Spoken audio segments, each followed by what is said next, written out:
From the Youth Science Council, this is Good Question, a podcast about science in the UAE. I'm your host, Sara Shirbaji. Today, we speak to Dr. Marwan Alzarouni, CEO of Dubai Blockchain Center. Dr. Marwan introduces the concept of blockchain technology, describes its various uses, including cryptocurrency, its history and future, amongst other things. Here is our conversation. Welcome to the show, Dr. Marwan. Thank you for having me. Good.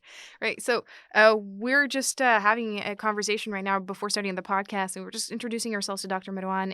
Today on the show, we have Hayat Al Hassan. She works with me on the podcast, and I thought, it would be really good to have her join this conversation. She comes from a computer science background, and Dr. Marwan will now talk about his background, but it's related, and we're going to have a conversation in that domain today.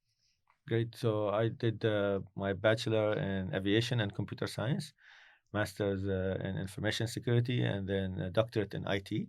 And I specialized in mobile phone forensics, basically. Where were they? So US and then Australia. The bachelor's and the master's were in the U.S.? No, the bachelor's was in the US, and the Yeah. master's and the PhD was from Australia, basically. How long was your PhD for? 3 years. Oh, that's not too long. So I spent 5 years in the US and Yeah. 5 years in Australia, basically. Yeah. That's my thing, 5 years and everything. And then I change. Right. My limit is 5 years. I Yeah. don't spend 5 years on anything much. Yeah. But you don't do anything with aviation anymore. No, I stopped because I came back and one of my first trial jobs was in Emirates. And I was like, no, I don't want to do this. Okay. So, unfortunately, I knew I had a really good skill set because of the internet. Because when I went to the US to study, internet just came out, and that's one of the reasons I actually changed from aviation to computer science. Yeah. There was no internet degree. Their closest thing was yeah. computer science, and Yeah. then I did a lot of volunteer work for the university to teach people about the internet. I ended up working in the educational technology department, building websites for them, building their education technology long distance solutions and things like that. So in 1994, 1995, we started on that very early in the internet, and that was a very good strategic decision by the university, basically. Yeah, that's so funny. The field that the field you ended up going into didn't even exist Yeah. before then. As with anything, you have to understand how you utilize your skill set in your life, and you have to know where you're contributing the most and go towards it. Because if you're doing something and you think that you're not contributing, I think it's a better decision to cut your losses and move to something you love doing, basically. Yeah. And you can contribute to it. Yeah, I agree. But this is why, I have no idea what it is, that I know what you do, but I have no idea in terms of the substance. What does it mean? And what does, what does working in that area look like and that sort of stuff. So let's get into that. Let's get into the basics of blockchain technology. I want to tell us about what you do at the moment and give a description of what it means to people like myself who have no idea. So blockchain technology is a very simple technology. And there's a lot of hype around it, but the idea is very simple. Let's say you have a degree from AUS or from another university, and you want to go through the attestation process, for example, right now. It is a pain because you have to go, if you studied in the UAE, Yeah. it's still a pain. If you studied abroad, it's even more of a pain. So one of the three things that blockchain technology brings is attestation and notarization of documents. So let's say you bring in a certificate. This certificate is from university. So your university knows that you graduated from them because they have their records electronic and they have proof that you've done the exams in physical, or computer exams. And the end of the day, they issue you this paper document. It is not an electronic record, right? They can and they will have electronic records backing up this paper. But for anybody to want to verify this, they have to go to the university, including the Ministry of Education, including any country that you're going to travel to. So all your degrees, whatever achievement you have from that university, still somebody has to go physically or make a phone call and verify that. They're not connected to the database or the record of the university. Even some countries, they connect, but even a part of the degree can be changed. For example, you can still print out your degree but change the name. You can print out your records and change one score in one you know, um, uh, subject, for example. If you failed Yeah, yeah. in math and you want to apply for a math job, guess what? Somebody can go and change their grade. If they call the university and say, "Did the person graduate?" They say, "Yes, graduate." How much was their GPA? That's going to be correct. They're not going to go and say, "How much did they get? They get in math? How much did they get in science?" Nobody goes and checks all that. Yeah. So there's a lot of potential for people to abuse the record system that is in universities. Yeah. And one of the things that blockchain technology brings is something called digital signature or one-way hashing. One-way hashing is basically if you take anything from one letter to a sentence to a word to a whole library of Congress content, you can take that, whatever the data is, Yeah. or whatever you had. So let's say the word Marwan, for example, my name. If you take Marwan, written in English, and apply an algorithm to it, you're always going to get the same result. And that algorithm is called SHA-256. This is one of the algorithms. It's called the one-way hash. So you put anything as an input. It could be one word, one letter, or a sentence, or a book content, or anything. Once you put it through that algorithm, the result will always, for that particular word, let's say Marwan, will always be the same. So you put in Marwan, you get a 256 character string, and that string will always start with the same letters and numbers and end up exactly the same, no matter if he enters it, if somebody enters it somewhere else around the world. Why is that a good thing? We're being Uh, tested. Why is that a good thing? yeah, It, because you know you have control over what the algorithm never changes. It's agreed upon all over the world. SHA-256. yeah. So the algorithm never changes. So If it looks somebody like enters you can't Marwan, adjust. You can't mess it up. you can't mess it You up. can't mess it So up. if You can't somebody toy tries, with it. Yeah. so imagine this use case now. You take your degree from the university in Yeah. digital form and you pass it through this algorithm. You'll get a signature for that degree. That degree, if you take it anywhere in the world, they don't need to see what the content of. You can submit anything you want to them. All they have to do is take what you submitted and try to match it to the signature that they know that is associated with that degree. If they match, that means you never changed even one letter in that Mm-mm. degree. Yeah. That It's means you're authentic. good, Yeah. authentic. Yeah. Yeah. So that's the basis of what blockchain technology. This is the block part. So everything that is signed by this one fixed algorithm that anyone in the world can verify. So why is it a chain then? Let's say there are people who graduate today, there are people that graduate next semester and the next semester and the next semester. Yeah. And you want nobody to change, you don't want anybody to change any degree from the minute the university was created until the end of time, right? What do? You connect them all You to one connect them string. all. Exactly. So what you do is very simple. Yeah. Let's say you graduated 5 people this semester. It's a very small number, but helps you get your mind around it. Yeah. You graduated 5 people this semester, and you're graduating 5 people next semester, for example. So what you do is you take the number of people who graduated, you take the hash, we call it the one-way hash or the SHA-256 hash for each one, Mm. and then take all of them and Mm. put and try to hash the signatures again in the same, for example, the same algorithm. Mm. You'll get one hash for those 5. Mm. When you try to verify the next semester, you'll take the 5 from this semester, the hash for everyone, and you put it in the next record. That's the only thing you're doing. So And they're what? connected. And they're connected. Okay. So what happens if somebody tries to change any degree of anyone that graduated from that university? He cannot fake it. Even bulk, you can verify in bulk because the latest signature is actually the signature that's enough for everyone that graduated from the university. That's the attestation part. So, what are other applications that you can think of if you understand how the technology works? Do you understand? Because I lost you, I think. Ah, very observant. I get it. I get the concept. Yeah. I mean, it seems like security is the top thing here. Like authenticity, the fact that it's authentic and then that it's secure. Like it, nobody can go around and toy with it without people knowing that, hey, look, it's been toyed with because there's a problem. And then connecting them all together kind of It seems to kind of solidify that. Yeah. Whether So applications for this, I don't know, companies can use this for the records, governments can use this for their records. It seems like record keeping seems like a good record keeping module. That's what it sounds like to me. yeah, but Am I right? yeah, so we're talking about one single university right now, right? Yeah. Imagine two universities that don't trust each other. Okay. Can they trust each other? Each Uh other's degrees? yes, right? No, They can't? no. Why not? If they're Because sharing it and it can't be toyed with and they're sharing it with one another, yeah. then they would know that whatever they're receiving is the true information, the correct So we information. we explained two parts of it. I didn't explain one part. That's Uh, a trick question. okay. So I explained the block part Yeah. and I explained the chain part, but Okay. I didn't explain the decentralized part. So what Ah. does the decentralized part bring? So not only do you have to, you know, hash everyone's degrees or everyone's papers or records in that university, but anyone in the world with any university can actually do the same. Okay.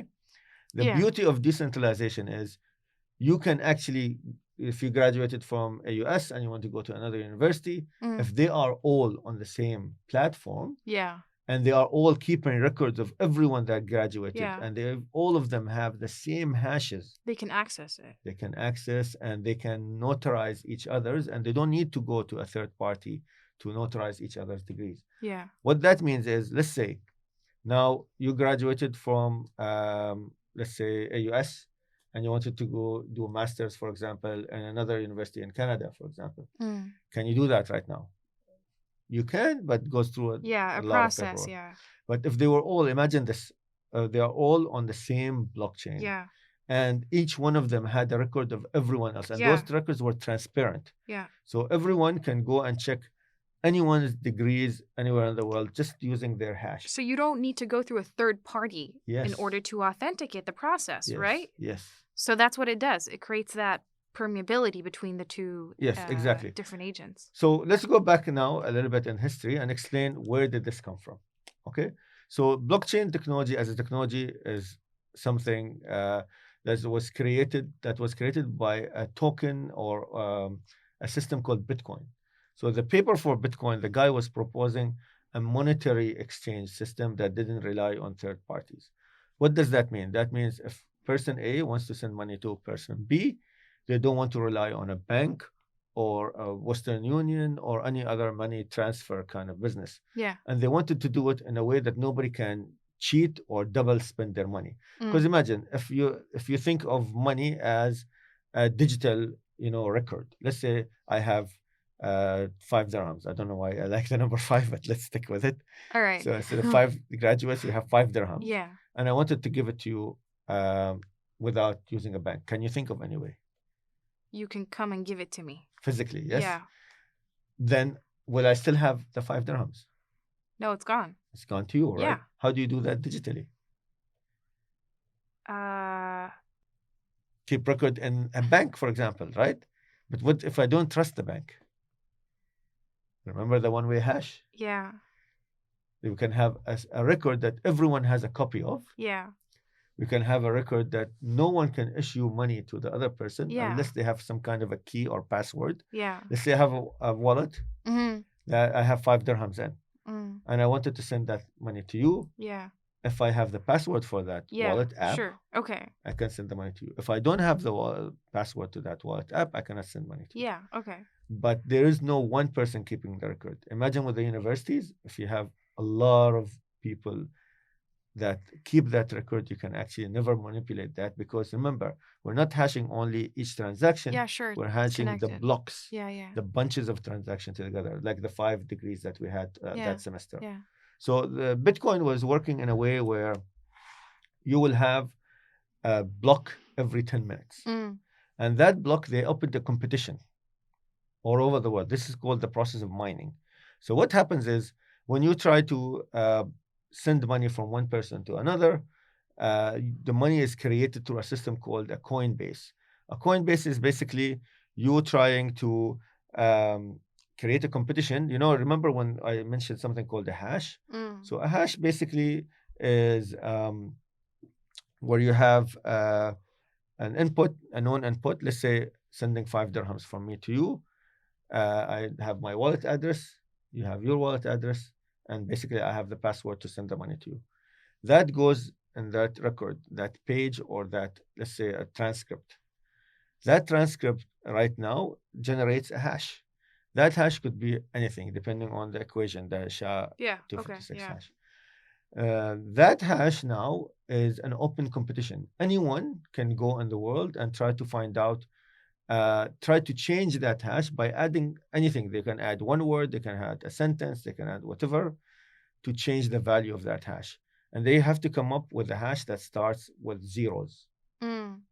If they change that mathematical equations to have hashes that start with certain number of zeros, which is a very hard thing to do, then they get rewarded by, let's say, 10 dirhams or 5 dirhams or whatever the reward is. Mm. And that's how mining happens. And that's how cryptocurrencies are generated. And that's how the monetary system for these blockchains is made. I lost you, I think. So when we talk about blockchain Yes. today, Yeah. how much of that mining process is required for blockchain as a technology outside of the cryptocurrency sphere? So it's look, there are two types of blockchain. There are public blockchains and there are private blockchain. The public blockchains such as Bitcoin, Ethereum, and all the other cryptocurrencies, they depend on something called POX, proof of something. Bitcoin, for example, is something called proof of work. So to understand that, you need some kind of visualization. There are visualization tools on the internet. If you Google Bitcoin visualization or how Bitcoin works visually, you will find some videos, and I can send them to you. You can put it in the podcast notes on how this actually works.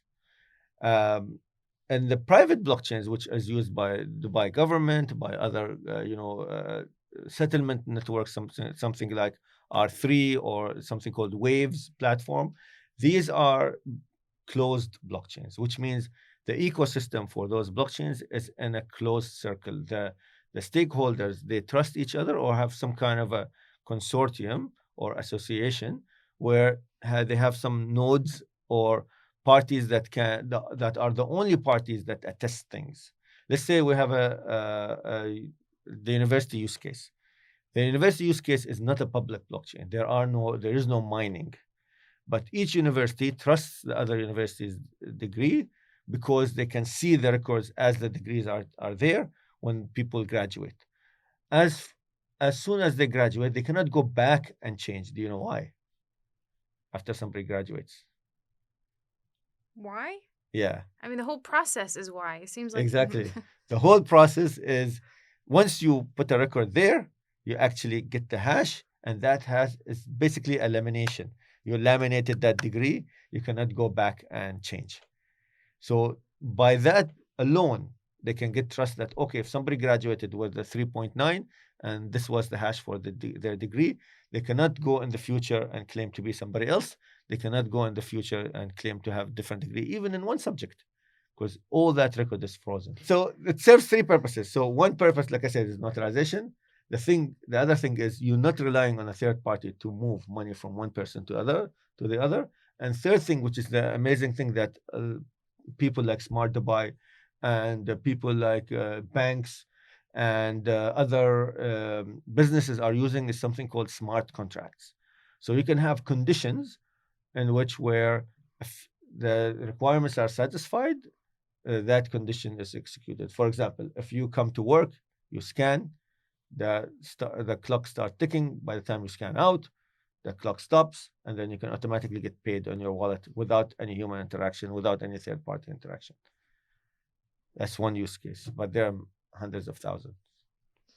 What are some of the use cases that, in your opinion, have the highest potential in the near future?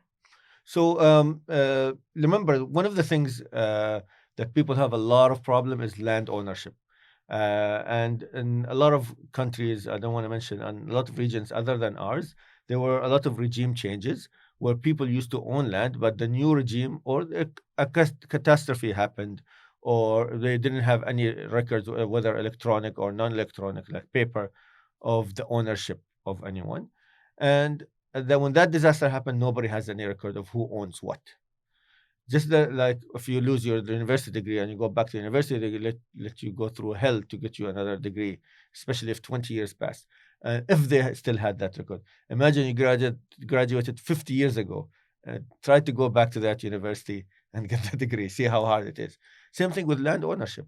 Anything that needs, record keeping, proper record keeping, resistant to change, resistant to manipulation, resistant to even loss. Imagine you are in a country that has a certain regime, and then all of a sudden, all records are gone. You don't own anything. Imagine you put your money in a bank, and then the bank is hacked, and all the records are removed. You lose everything, right? Any use case where you want to have a robust saving and notarization and making sure that the records are, and imagine that it's actually audit free. It doesn't need any audit because the audit is done at the time of the transaction. So anything like a lot of people were claiming that audits will be gone out of the window because blockchain will actually come and replace it because you attest it once, that's it, done. And how soon do you expect sort of that change to take place, if at all? Sort of from relying on either physical records or electronic records to actually seeing governments or organizations implement blockchain for record keeping at a broader, more holistic perspective. So blockchain is looked at a lot of times as not the solution. But they think, okay, we have databases, we have good redundancy using like remote sites or DR sites or business continuity, and we have another server somewhere else in the world or cloud-based services. And they say we don't have this technology, we don't need this technology. But imagine you want to work in a world where everyone exchanges everyone's information. You live in a world where privacy is now at the risk, or especially personal privacy is very, very, problematic. You want a system where you want to give people privacy, you want to empower them with their own records. Blockchain technology is a perfect candidate for this, actually, because you can, by having your own keys and your own control over your records, to submit them to people. But not only that, you can revoke that right as well at any time, which is we haven't seen anything before that can do the same. So at a certain period of time, privacy until now, privacy is under attack. Blockchain technology and the potential it brings can actually put an end to this and stop the bleeding of our personal records to companies, whether they are IT or social networks or even governments and other entities. You can take back that control as consumers, as companies, and as medical institutions for the very sensitive health records. Health records are very, very, very under attack right now.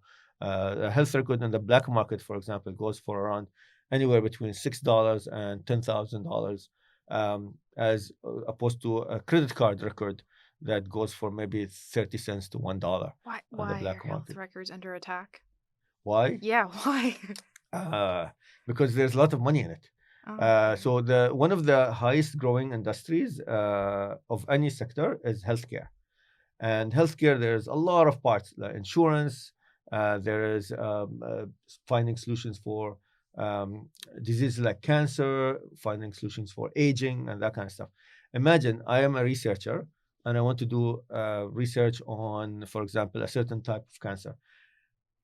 Legally, I don't have the right to go through million X-rays and their diagnosis. But what if I could? And there are people that are actually doing that, abusing that right, going to hospitals and buying the records of their patients Right, right, without the right. patient's consent, Yes. and then using that to teach their AI about certain diseases. So, Yeah. and Like there the are Robin Hood of health of records. medical research, huh? Yeah, and then imagine there are people who are selling this information in Yeah. the black market as well. Yeah. They're asking a whole lot of money for it. Imagine this is for good. Imagine This is for this. good. Yes. Imagine their ultimate goal is solving, for example, a Bad certain means for disease. good ends. Yes, Yeah. exactly. That doesn't justify that they're No. doing. But imagine if they want to create a new disease or a new mutation or a new superhuman for evil use or something. You Yeah. know, there are a lot of potential A lot of for bad guys abuse. out Yeah, there. yeah. And if you can imagine it, imagine even drones. Like for example, drone technology can be Yeah. used for good and can be used for evil things as well. So, why is this so secure, and how can't we develop means by which we can compromise the security of blockchain? Like maybe initially we thought, the internet was secure, and then we had very sophisticated people who developed hacking skills, and then were able to compromise the security of different areas of the internet or different, utilities of the internet. So, why is it that this is not just, at least conceptually, it makes sense. So why is it not easy to compromise blockchain? For so it's not 100% secure. Nothing is Ah, 100% secure, and I'll debate that that anybody that claims that something is 100% secure thoughts on in my mind, blockchain. hopefully. Yeah, Yeah. nothing in the world is 100% All secure. right. It is as secure as you can make it for verifying transactions. For example, like I mentioned, by design, Yeah. you're lamenting a record and freezing it in time, and then building another record 10 minutes from there, or whatever time it takes Sure. for the next record to put it Yeah. in, and so on and so forth, and so on and so forth. So there's always a potential for abuse in the last block that somebody can manipulate that. This is in Bitcoin terms, it's called the 51% attack. If 51% of the network people agreed to put in a transaction in that record, guess what? They are the majority, and this majority attack can actually prevail, and they can put a false record there, even in the blockchain transaction. But it is impossible for somebody to go and have a time machine and go to record number one and change it, Mm. because mathematically impossible to go, because all the records that come after, if they change one letter in the Yeah. Genesis block, all the records that come after it will be false. And imagine there's not only one person keeping that record, every person that's mining is keeping that record. And imagine you have to hack 5,000 computers. And imagine there are people that are mining that you don't even know about. They're doing it passively. They're not even solved one block, but they're keeping a copy. So what you really exactly have to do to hack this system is actually go back in time. I'm gonna ask a really stupid question, but how can something be truly decentralized? So when I try and think of it, it's like they all, to me, it seems like all of them are accessing one thing through which they get all these separate copies. And if you can alter that one thing, you can alter all of these separate copies. How does Yeah. like decentralization work as a mechanism? It's time. So in computer science, I don't know if you can back me up on this. Time and forensics and a lot of things. Time is the most important element, because you can never go back in time. That's the only truth we know. Can we go back in time? If somebody can go back in time, they'll be the They're gonna best be well very off, rich. very rich, right? Same idea applies to blockchain. Yeah. If you cannot go back in time, you Mm, cannot defeat the system. mm. So if something is Time stamped. distributed, Yeah, yeah, yeah. imagine you know all these spy movies and things like that. They say, "Oh, I have a USB." There was a movie last week that had this USB. I Oh forgot the name. God. 21 We're still at Bridges. the USB. The whole movie is somebody had a record of all the corrupt police people, for Mm, example. I don't want to burn the movie. mm, And that record was on USB. And then when they tried to kill him, he said, "Oh, guess what? If I have it, I have made 100 copies. mm, So even if you kill me, you're not going to do anything." mm-hmm, It's the same thing with blockchain. mm, Even if they kill off every miner out there, mm. there is some person somewhere that will have the actual record. And the blockchain technology right now is in satellites, so all the records are actually kept out of space. So even though if the worst of the worst happens to Earth, we still have a record in Oh my space. God. So that is the ultimate backup. Yeah, there's a lot of backup, like let's say, and if and like I said, if even if all fails in the last block, you can always roll back to the previous block. So if even if blockchain stops still today for a catastrophe or something like this, people can still go back to that last block that was mined successfully and get their money back, and all their rights, even the land deed, for example, even your university degree, even this is the robustness of the technology. It's not a technology, like I mentioned, it's a very simple idea, Yeah. but it's the buy-in into that system. If you buy into that system, you're actually uh, empowering it, and you're actually saving something not only for yourself but for the good of the whole ecosystem. Yeah. And so how are people catastrophizing this? Like how are they turning it into the end of the world? Because I can imagine, new technology appears. People are like, "Oh no, this is gonna be the end of everything." They're so apocalyptic about. We are just human beings are generally so apocalyptic about new technology. So how is it currently being stigmatized? Like, is it actually being used widely?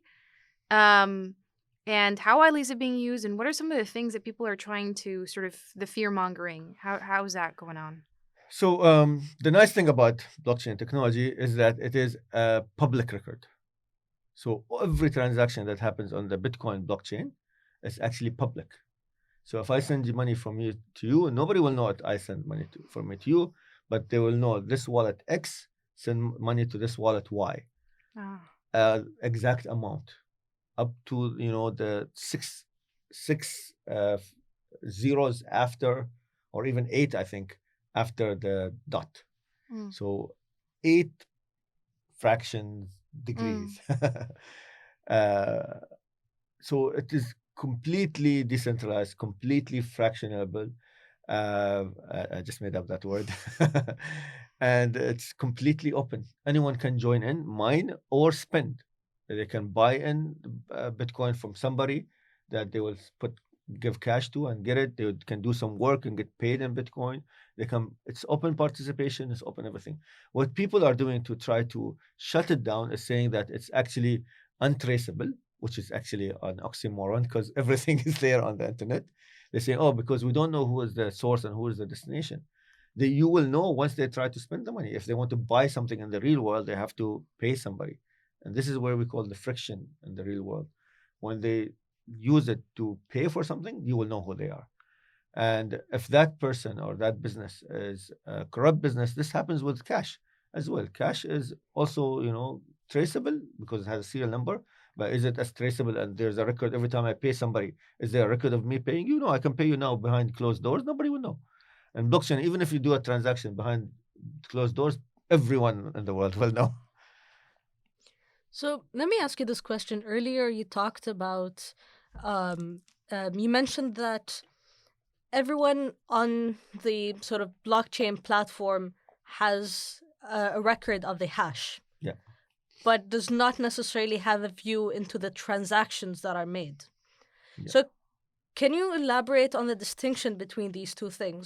Okay, Because we so were talking about medical records and sort of keeping that safe, but if everyone has a copy of the hash, is it possible to actually reverse that into looking into the transactions and then sort of the record becoming public, not only in a hash form, but also in terms of the actual transaction or the actual information that we're looking at? okay, so let's break that question down. So the first part is how can everyone has a copy and but no one has visibility? Because you're not keeping copies of in the case of decentralized transactions, decentralized networks like Bitcoin, everyone knows that transaction goes from wallet A to wallet B or wallet X to wallet Y, but they don't know who the people behind it. It's called something called pseudo anonymous. So you know the transactions, but you don't know the people behind them.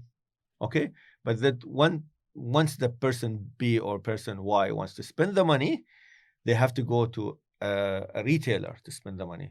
They might there might be cameras there. There might be other ways for them to be tracked, for example. But when you have something like a medical record, you are actually the actual documents are with the person. With that person, each document has his digital signature, and the entity receiving it has to ask for it, and they cannot get it from that person unless he give them consent. How does he give them consent? It's the same idea with the wallet. Imagine when I wanted to spend 5 dirhams from my wallet, there's only one person in the world that can do it, that person that owns the password for that wallet. It's the same thing with the medical record. Imagine that the hospital has 5,000 records. They cannot sell or give anybody that record because it's going to be encrypted. They have to ask consent from each person, either at the time of the X-ray or later on when they want to sell that. They can ask them, "Do you give consent for us to share this record?" If they say yes, that record is unlocked. They have a copy of the digital file, but they don't have the unlocking key. The consent is actually signing the document with a way that giving the consent to the hospital to sell that. And this could be fractional as well. They might, let's say for a DNA record, they might give consent for areas from 100 to 103 for the sake of cancer research, and it will only partially unlock that record. It will not unlock the whole record. So this fractional access, there's some technology called DAGs, DAG, and that is a form of decentralized ledger technology. It's not entirely a blockchain technology. It's a alternative to blockchain technology that allows these granular access to records. So not the whole record, like a whole transcript, but parts of the transcript as well. And that's useful for things like DNA records. That's useful for things that are in gigabytes of size, but you don't want to give everyone access to it. You want to give certain periods, certain access to certain people at certain periods of time. It's a very nice, very exciting technology, but we are at a very early stage, and getting people's minds around it is the thing that it's hard to do without visualization. And then podcast is not the perfect form for it, but at least you can get people to open up about the applications and understand the potential for application. Imagine the same thing now. When you do a DNA test, you are actually giving your life away, you're giving every aspect about your being, your diseases you're susceptible to, your family history from now until the beginning of man, you know. You have records of everyone, not only yourself, but your father, your grandfather, your great grandfather, up to I don't know how many generations until the early man, basically. Everything from then to now. It's ironically, it's the same thing with blockchain. Blockchain technology is the record of everything from this moment going backwards to the first block. So yeah, privacy and blockchain. I think it is meant to be analytically and use case wise as well. It's interesting that the person who started all of this is unidentifiable. You think this guy would want to come up and just say, I was the genius behind this, but There's a lot of people that are or pretenders. girl, yeah. There's a nice T-shirt that was in a conference called CC Forum and CC Forum and in London. One of the guys that claimed to be uh, uh, Satoshi Nakamoto, was on a panel with another guy that claimed that knows that this is not the guy. So he had a shirt that says, uh, "Every one of us is Satoshi Nakamoto except Craig Wright," and he was sitting right next to him. So that was, and the irony was, it was so funny, and the guy was like the whole time he's looking at the other guy's shirt. So you'll find a lot of people coming out and saying they Yeah. are Satoshi, but the only way that you can prove it is, guess what, again, having the signature to the wallet where the first transaction on the blockchain happened. Yeah. If he has the access to that wallet, and every one of those people who claim to be Satoshi Nakamoto, ironically don't have access to that wallet because they lost their computer, they lost Oh, sure, access to sure, the wallet, sure. Yeah. their wife threw their laundry out. I don't know what happened. You hear 100 million stories Yeah. of people to be, and guess what? There's a very easy way to prove it. Spend money from that wallet or sign something with that wallet, and that's it. You prove who you are. There's no need for anybody to pretend to be Satoshi. The real Satoshi will have that access And he's MIA. and mathematically proven. Yeah, sure. See, computer science is important. Yeah, I get it. So let's relate this to what you're doing today here in the UAE. What sort of activity are you doing related to blockchain technology, and how are you popularizing it, or how do you treat, do you have customers, or what's your So business? I run something called the Dubai Blockchain Center, Right. and the idea for that came from a guy called Nick Spanos, who created something called Bitcoin Center in New York, and he put it in the middle of Wall Street. And he was giving out brochures to people on Wall Street, telling them about the technology. Very early days of Bitcoin, without Mm-mm. even any other cryptocurrencies Mm. or blockchain technology being used anywhere else. He was just telling people to look at this technology. And a lot of people who actually now founded a lot of those Bitcoin companies and blockchain use cases in the world. So the champions of this technology learned about it from this guy, Nick Spanos.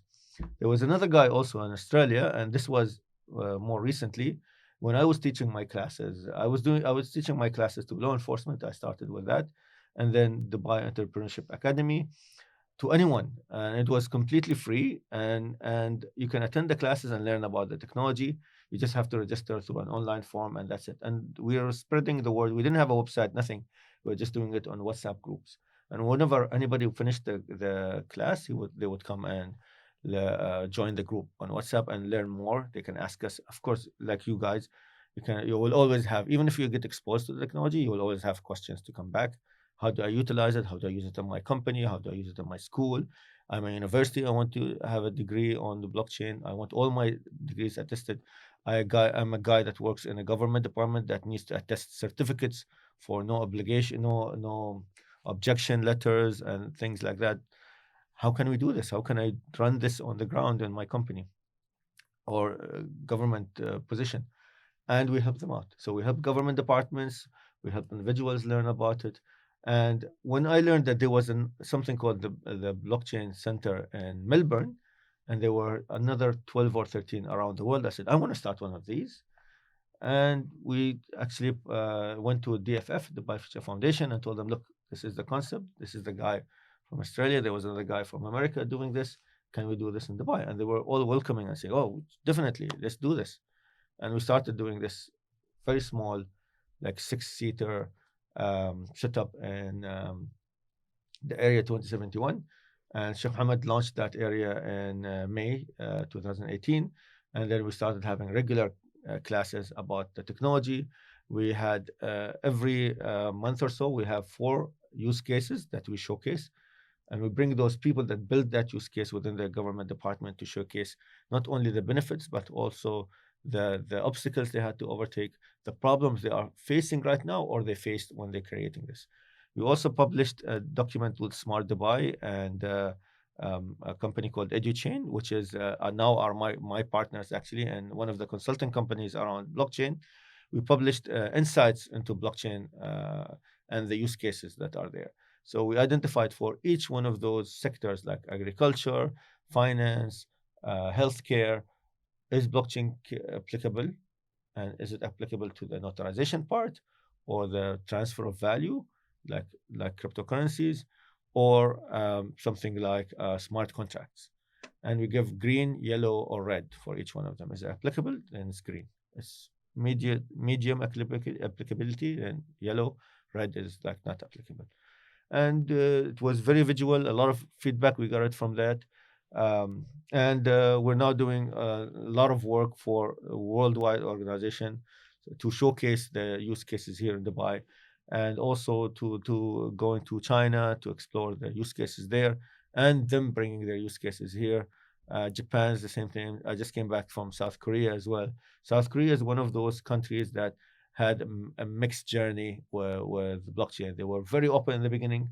They completely closed down, and then they started opening up again with the right use cases. Because as with any technology, there's a lot of hype in the beginning, and then there was a lot of scammers that utilize this hype as well and try to create this or leverage this technology to use it for scamming people out of their money. They say, oh, this is the future. This is the future of whatever, you Yeah, name yeah, it, yeah. whatever sector. They take money from people and then they just disappear. Mm. So there's a lot of potential for abuse, and that's why it was very badly perceived by a lot of people, because they thought, just like with the internet bubble, everything that happened in the internet bubble was exactly a repeat of what happened in the blockchain bubble.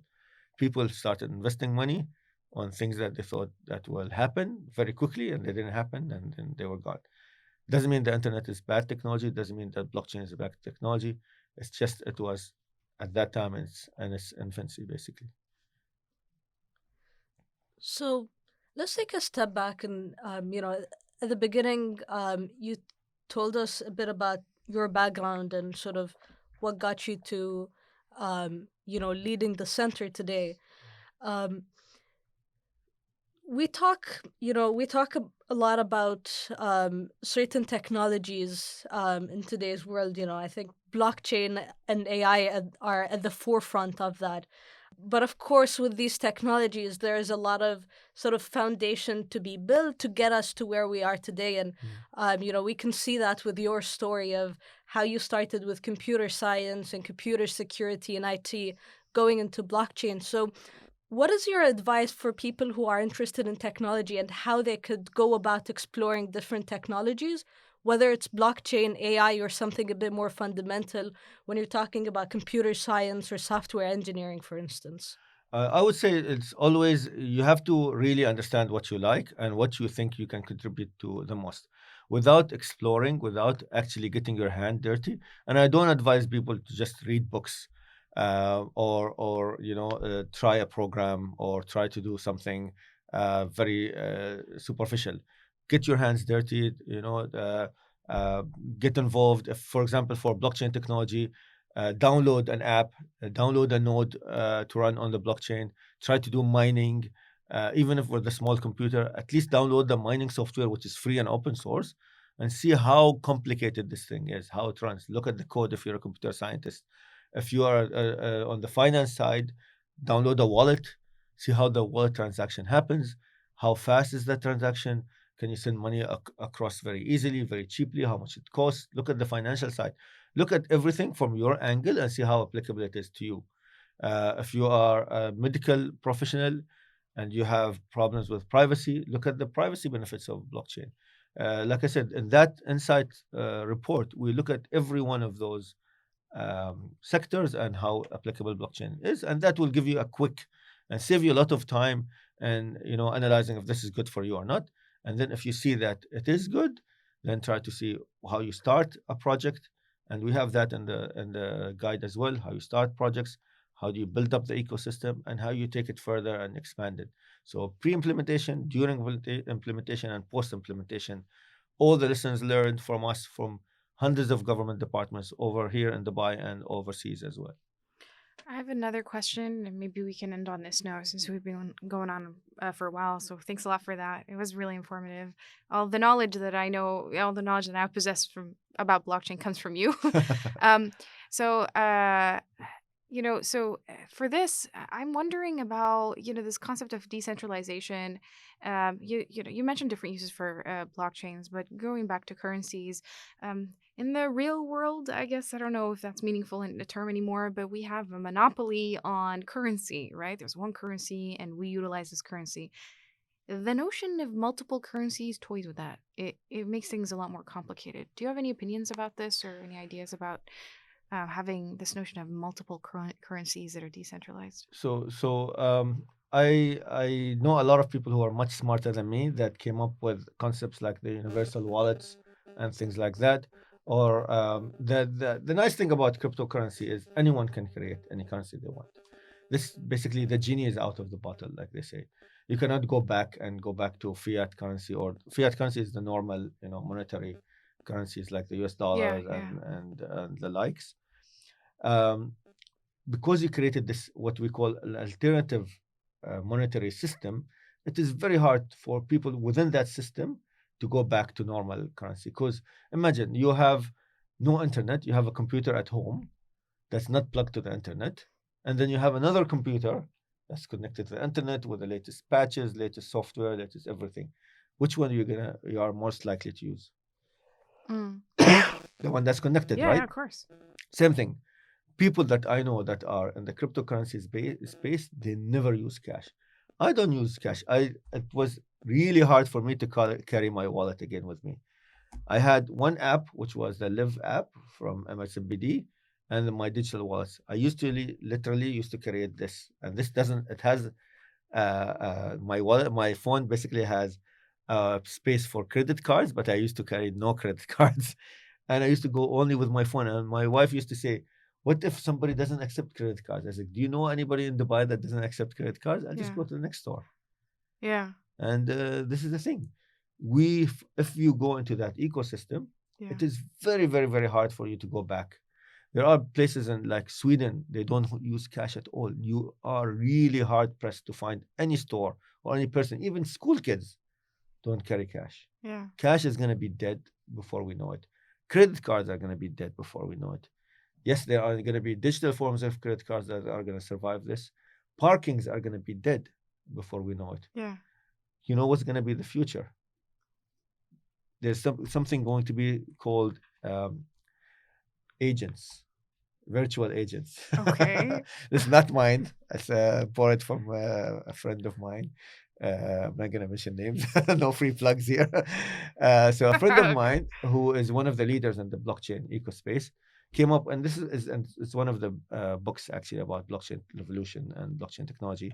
Again, I'm not going to plug the book. No, all right, no free advertising. Yes, no free advertising. Um, he has this concept of virtual agents. What Mm. are virtual agents? Imagine your car being an electric car and wants to charge. It goes to a charger and you plug it in, and you probably will pay for it, but you won't think about that because there's software in your car that whenever you plug it, it just deducts from the e-wallet that the car has. Mm. You pass through toll. Are you going to charge your Salik? No. There's not going to be a Salik that has a wallet. Everything is going to be done. It's the exact concept that we have right now in Dubai that's called Dubai Now. It's one wallet that they ask you for consent, but you can schedule payments for paying your fines. It's a universal wallet concept. It's nothing new. But the nice thing about it is you as a human will not interact with spending or gaining money. Let's say I come in and you're paying me for this podcast. Just me being here, there will be something on my phone or in my bank, or there wouldn't be no banks. Yeah. In my wallet somewhere, decentralized bank, that will know that I came here and will pay me automatically. I will not know how much I will know, how much money I have. It will be like your battery on your mobile. You'll have green, where you have a lot of money. You don't know how much really, monetarily speaking. You have just a sense that I have enough money or my money is depleting. And everything is going to be handled through agents. You wouldn't even talk about money. Money will disappear. It will be so transparent that people have no concept of money. They only know, okay, my battery is draining, my monetary battery to a certain point in the red level. I need to work more to fill it Yeah. up. And everything will become like that. There is Mm. the concept of smart contracts, the concept of virtual agents. There's a lot of concepts we haven't even fathomed that, right? Because we're too stuck to this physical wallet right Yeah. now. Yeah. Once this changes, Yeah. and the values change around money and how people perceive people. In the old age, how people used to tell if somebody has money or not. They used to wear this uh, golden belts. So if somebody's wearing a golden belt that's actually made of fabric, but it was with gold threads, they have money. Okay. Now we use cars. When you travel, you have a nice plate number or you have a nice car, people Yeah. perceive that, or a nice watch. Nobody uses watches. Watches are redundant, right?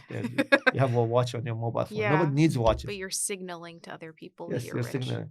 This will all disappear because people will not be able to see how much money you have, what are your worldly possessions. Everything is going to be done transparently through these agents. Welcome to the future. Yeah. On that note, I think we'll come to an end. Thanks a lot, Dr. Marwan. It was amazing to have you on the show. Thanks for, just completely, getting into my mind and getting me all confused about this. But it's really, really interesting stuff. So thanks a lot for that. That was Dr. Marwan Alzarouni, CEO of Dubai Blockchain Center. To listen to more episodes, you can find Good Question on Apple Podcasts, Stitcher, Spotify, or wherever you get your podcasts. If you have any questions, comments, or suggestions for what you'd like to see from us next, you can reach us at GoodQuestionUAE on Instagram and Twitter, or email us at info@goodquestion.ae. Good Question is a production of the Youth Science Council and the Office of Advanced Sciences in the United Arab Emirates. Produced and directed by Hind Al-Ali and Hayat Al-Hassan. Sound designed by Gareth Chen. Sara Al-Ali is our editor. Our social media and communications are managed by Mohammed Al-Mansouri and Fatma Lutah. And I'm Sara Shirbaji.